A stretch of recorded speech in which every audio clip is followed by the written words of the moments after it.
अस्सलाम वालेकुम। मैं हूँ शायर और ब्लॉगर हुमैरा कुरैशी और ये कलाम है जनाब शमशाद सराई साहब का।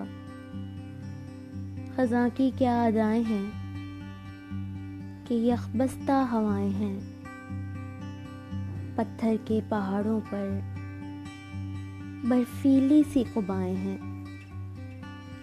धूप भी मज़े की है ठंडे ठंडे मौसम में, नर्म गर्म बिस्तर में तवील शब में सोता हूँ। किसी के लम्स की हिद्दत का फिर एहसास होता है। तुम्हें कैसे बताऊँ मैं कि मौसम की रंगीनी में, खुशबू भीनी भीनी में, मेरी उदास शामों को बहारों की अदा दे जा।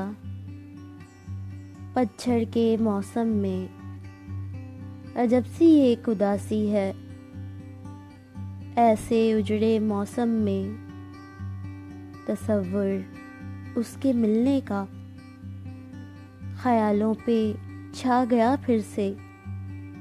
दिसंबर आ गया फिर से, दिसंबर आ गया फिर से। Thank you so much.